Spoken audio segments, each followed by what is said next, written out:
Bombos y platillos, músicos locos, virtuosos musicales, directores de orquesta. ¿Estoy hablando de músicos? No, de clowns. De alguna manera la música siempre estuvo presente en el teatro. En los antiguos dramas griegos ya se combinaban textos con música y la mayoría de las obras de Shakespeare tienen acotaciones escénicas que tienen que ver con lo musical. Y el clown siempre estuvo cerca de la música, pero no preocupándose tanto de lo técnico, de la interpretación, sino más bien de todo lo que se podía hacer con el instrumento o con los sonidos. Así, con actitudes no convencionales para un músico e incluso creando sus propios instrumentos, el clown fue desarrollando la musicalidad hasta llegar a crear un propio tipo de clown, el excéntrico musical.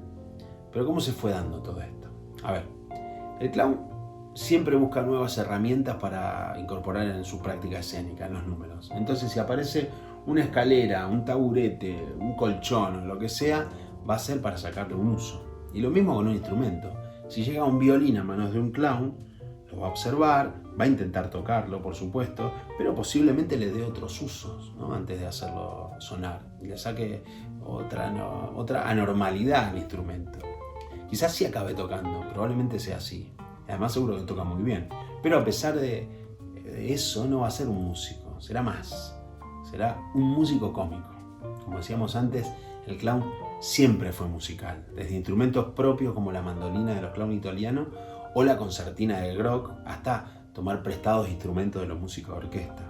Estamos hablando de música, pero en realidad también puede ser un sonido o un ruido, porque en la comedia, más que la melodía, lo que importa son las risas. Y cerca del 1900 nace un espacio propicio para la música y la comedia que los clowns supieron aprovechar. Resulta que a finales del siglo XIX aparece el music hall, una nueva forma de espectáculo muy popular en Inglaterra que mezcla música, comedia y baile. El music hall era similar al vodevil y al teatro de revista, donde además de música hay números cómicos.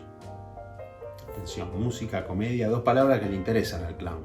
Al clown que en ese momento estaba en la época dorada de los circos y ahora iba a pasar de la pista al escenario del music hall.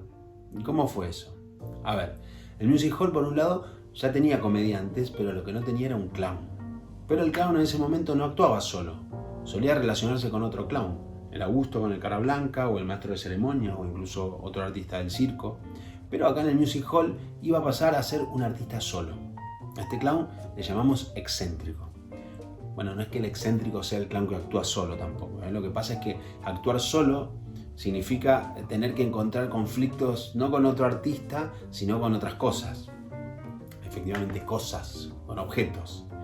Tristan Remy, el historiador de circo francés célebre, en su libro Les Clowns, los clowns, del 45, dice esto: el drama del excéntrico es con su propio mundo. Sus fracasos son establecidos no por otro compañero clown, sino por él mismo. Es víctima de su propio cuerpo o de sus accesorios, y es dos en uno. Tiene que llevar la acción y a la vez ser víctima de ella. Y recordemos que en ese momento estaba el auge del Augusto, el clown tonto que trabajaba en tándem con el cara blanca, el clown listo. Y ahora aparece el clown excéntrico, que es un Augusto, pero como dice acá Remy, pasa a ser de tonto a listo. El cara blanca manda, el Augusto solo necesita reaccionar, pero el excéntrico debe ser lo suficientemente inteligente como para tener una idea y poner las cosas en marcha para que suceda. Aunque, sin embargo, lo suficientemente tonto como para fallar. La tarea no es fácil. Del Augusto idiota pasamos al Augusto inteligente. En realidad, el clown excéntrico es distinto al Augusto, partiendo en principio de eso, que no es tonto, es ingenioso, al menos lo necesario para ganarle a los objetos con los que tendrá conflicto. Y con el excéntrico, además de cambiar el personaje, lo que cambia es el espacio, porque el lugar donde se actúa es distinto. No es lo mismo un circo que un music hall. Para empezar, cambia el escenario. Y si cambia el espacio escénico, también eso afecta a los números, ¿no? Por supuesto, porque al principio se podría pensar que un escenario más limitado podría restringir la creatividad de los cómicos. Pero en cambio, su creatividad trajo renovación de números y gags que se incorporaron al nuevo espacio. Así los clowns adaptaron sus números de la pista circular a un escenario rectangular. Pero no solo cambiaba la forma, también la disposición del público, que ahora era frontal. Y eso varía mucho. Una cosa es tener público alrededor y otra delante tuyo. Y otra es también la forma, el modo, porque en el circo todo debe ser más intenso, los movimientos, la interpretación, la gestualidad, todo más grande, pero en una sala de music hall la escala es más pequeña, más íntima. Maurice Tischer, en su libro editado en los 60, Clown and Pantomimes, que además de ser una joya tiene mucha información única, dice sobre los Fratellini, nada menos, el gran trío de clown. Si los Fratellini despertaron entusiasmo limitado en las salas de music hall, es porque son claramente clowns de circo. Su comicidad no está en cómo son, sino en lo que hacen. Claro, y ellos eran esencialmente clowns de circo, aunque trabajaban también en otros espacios. En el circo, los excéntricos musicales más antiguos de los que tenemos conocimiento son los hermanos Daniels, que eran dos hermanos. En 1858 debutaron en la Royal Alhambra Palace de Londres con un número titulado Los Violines del Diablo. Iban vestidos de diablo y básicamente tocaban el violín mientras hacían acrobacia.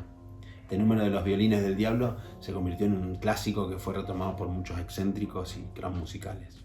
Otro célebre excéntrico fue Don Sanders con su clown chico, un Augusto, que en 1937 debutó como clown musical en el Hippodrome Theatre de Les Bourne de Londres. Pasó por el Circo Price también y llegó a París en los años 50, donde Gilles Magritis, un actor de la época, le sugiere que no se maquille más como Augusto. Y Don Sanders le hace caso, y así empieza a transformarse en el famoso excéntrico musical que fue luego, pasando de Augusto a excéntrico. Y no solo el maquillaje, también cambió parte del vestuario, lo esencializó. Así empezó a trabajar con instrumentos, con objetos, siempre controlando los movimientos al milímetro. Otro excéntrico fue Paul Cipollo, que revolucionó el género. También adaptó su clown, sacándose la nariz roja nada menos y poniéndose un vestuario más de calle. Él, además de ser un virtuoso musical, tenía instrumentos singulares. Velas, que los candelabros eran silbatos, o piezas de ajedrez que eran campanitas. Esto como ejemplo, porque tenía un gran repertorio de números. Tocaba botellas de vino, vasos, cascabeles, herraduras de caballo, platos. Y había muchos clowns que se metamorfoseaban en excéntricos, no todo con éxito, ojo, pero algunos realmente le sacaron partido. Y recordemos que está el excéntrico musical, pero también el excéntrico a secas, como Joe Jackson, que no era Augusto sino Trump, y hacía un número de excéntrico con una bicicleta. Acá no había instrumentos, bueno, excepto la bocina, que también la usaba. Y lo que hacía era que se encontraba la bicicleta y se la quería robar.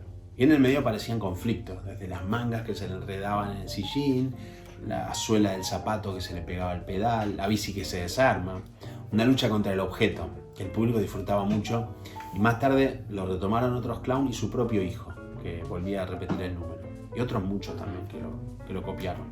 Y no podemos dejar de citar al rey de los clowns, a Grock, que tocaba nada menos que 24 instrumentos.